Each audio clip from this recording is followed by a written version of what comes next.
রঙের রসে ভরপুর আমার বাড়ি রংপুর, রঙের রসে ভরপুর আমার বাড়ি রংপুর। রঙ্গ রসে ভরপুর, তার নাম রংপুর। বৃহত্তর নর্থ বেঙ্গল অ্যাসোসিয়েশন আমাদের হাতে প্রতিষ্ঠিত হয়েছিল। তখন ছিল 16টা ডিস্ট্রিক্ট। আমরা আসলে আমাদের রংপুর ডিভিশনাল স্টুডেন্ট অ্যাসোসিয়েশন কর্তৃক এবার আমরা তৃতীয়বারের মতো রস ও পিঠা উৎসব, গতবার আমরা রস উৎসবই শুরু করেছিলাম, এবার রসের সঙ্গে আমরা পিঠা উৎসবও রেখেছি এবং এর সঙ্গে আমাদের এখানে আজকে ছিল পায়েস সহ আরও অন্যান্য মজাদার অনেক মিষ্টান্ন, যেগুলো আসলে আমাদের শুধু রংপুরের জন্য না, আমাদের ক্যাম্পাসে মানে যে যেখান থেকে এখানে মানে পড়াশোনা করতেছে তারা সবাই এখানে উপস্থিত ছিল।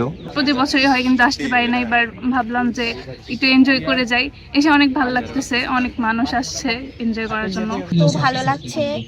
রস ও পিঠা উৎসব আমাদের হচ্ছে আমি কুড়িগ্রামের আমাদের প্রাচীন ঐতিহ্যকে তুলে ধরছে। আর হচ্ছে মানে ছোটবেলায় গ্রামে গঞ্জে ঘুরে বেড়াতাম, সকালে উঠে হাঁটতে বের হইতাম, তো সেই ক্ষেত্রে খেজুরের রস খাওয়ার একটা আলাদা ঐতিহ্য আছে। আমাদের ডিভিশন থেকে 3 সালে এসে ফার্স্ট ক্যাম্পাসের মধ্যে অনুষ্ঠানটা পাচ্ছি, তো ভালোই লাগছে।